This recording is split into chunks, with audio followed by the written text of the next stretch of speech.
Kyron, well done. Matt Selt threatened to come back at you there, but just tell us about how you actually had perfect prep for that match. Yeah, kind of went very similar to that with a practice match with Ryan Day. I went 5-0 up on him in one of the academies in Sheffield, and he came back to 5-3 and turned to me and kind of said, when would the panic stations set in, and when would you kind of worry about what's happening? And I kind of turned to him and said, it just depends on how the match has gone, really. So obviously managed to do the same against Matt Selt, but yeah, it was just a weird scenario. Bumped into each other in the steam room.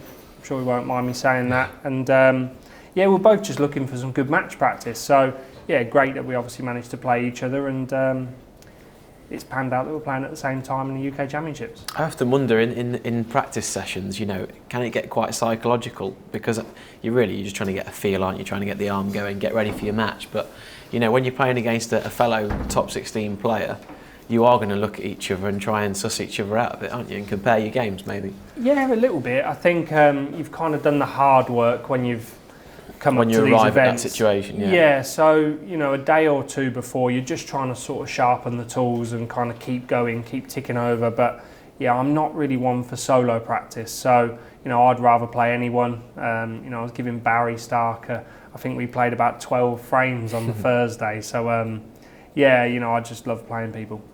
And the UK Championship, we often come to York and we talk about the markets and how lovely a place it is. But actually, I think this year the players are excited about the arena, or they should be, because it looks awesome and it's got a kind of Masters vibe to it, albeit with two tables. Yeah, exactly. You've hit the nail on the head there. I think, with the boards, the two-table setup, the entrance coming down, it just feels like another Masters event. But this tournament deserved it. I think it kind of lost its way a little bit with 128 here in round one, with the other setup in the back. And yeah, the two tables is classy. You have the top 16 and 16 qualifiers. So I think it works. And I'm obviously delighted to be a part of it and moving into round two.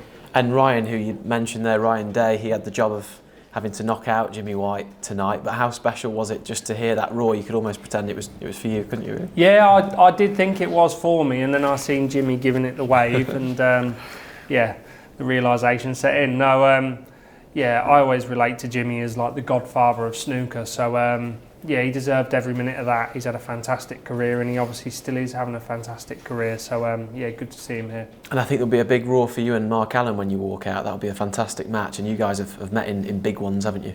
Yeah, and I think people enjoy good matchups, and I think that's definitely one of them. We've had a lot of good matches over the years. And obviously a few weird things that happened along the way. I had the telephone incident in the Masters final where I think a lot of people probably remember me for that rather than being in the final. So, it'd be a good occasion again, and one that I look forward to. Good luck, Kyron. Cheers, thank you.